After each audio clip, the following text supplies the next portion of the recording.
Chanakya news ವೀಕ್ಷಕರೊಂದಿಗೆ ನಾನು ಮುತ್ತನಾಯರಗೊಪ್ಪ.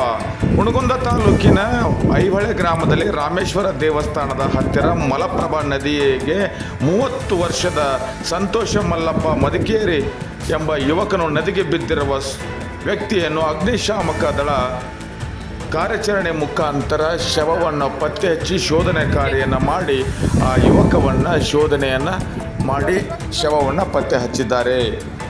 ಏನು ಹುಣಗುಂದ ತಾಲೂಕಿನ ಐಹೊಳೆ ಗ್ರಾಮದಲ್ಲಿ ರಾಮಲಿಂಗೇಶ್ವರ ದೇವಸ್ಥಾನ ಬರುತ್ತೆ. ಆ ರಾಮಲಿಂಗೇಶ್ವರ ದೇವಸ್ಥಾನದ ಹತ್ತಿರ ಮಲಪ್ರಭಾ ನದಿಗೆ ಹೋಳಿ ಹಬ್ಬದ ನಿಮಿತ್ತ ಇವರು ಬಣ್ಣವನ್ನು ಆಟ ಮಾಡಿಕೊಂಡು ಅದರ ಜೊತೆಗೆ ಮೋಜಿ ಮಸ್ತಿಗಾಗಿ ಏನು ಡ್ರಿಂಕ್ಸ್ ಮಾಡಬೇಕು ಏನೋ ಗೊತ್ತಿಲ್ಲ.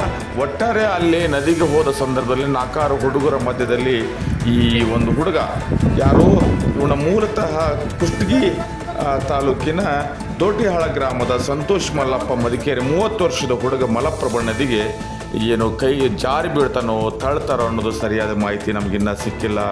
ಆದರೆ ತಕ್ಷಣವಾಗಿ ಬಾಗಲಕೋಟೆ ಜಿಲ್ಲಾ ಅಗ್ನಿಶಾಮಕ ದಳದ ಅಧಿಕಾರಿಗಳಾದಂಥ DF ಅವರು ಬಾಗಲಕೋಟೆ ಗುರುಪಾದಪ್ಪ ತೇಲಿ ಅವರಿಗೆ ಮಾಹಿತಿ ಬರುತ್ತೆ.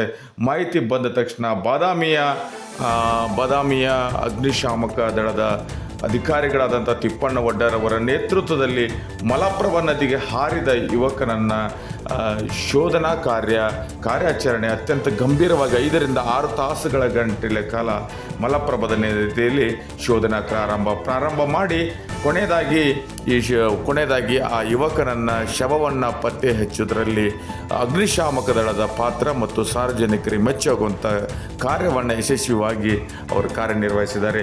ಈ ಸಂದರ್ಭದಲ್ಲಿ ಅಗ್ನಿಶಾಮಕದ ಠಾಣಾಧಿಕಾರಿ TD ಒಡ್ಡರ್ ಅವರು, ಮಹೇಶ್ ಅವರು, SR ಮೇಗಿ ಅವರು, ಆಮೇಲೆ ಹೀಗೆ ಅವರ ಸಿಬ್ಬಂದಿಗಳು ಅಮ್ಮಿನಗಡದ ಠಾಣಾ ಇಲಾಖೆಯ ಅಧಿಕಾರಿಗಳಂತ ಶರಣಪ್ಪ ಮಾಲಿ ಪಾಟೀಲ್, ಪ್ರಶಾಂತ್ ಹಿರೇಮಠ್, YS ಗೌಡರ್, ಕಿರಣ್ ಕುಮಾರ್ ಪಾಟೀಲ್, ವೀರೇಂದ್ರ ರಾಠೋಡ್ ಹೀಗೆ ಎಲ್ಲ ಅಗ್ನಿಶಾಮಕಗಳು ಪಾಲ್ಗೊಂಡಿದ್ದರು.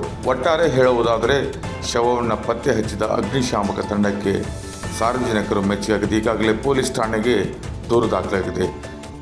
ಚಾಣಕ್ಯ ನ್ಯೂಸ್ ವೀಕ್ಷಕರೊಂದಿಗೆ ನಾನು ಮುತ್ತನಾಯರಗೊಪ್ಪ. ನಮಸ್ಕಾರ.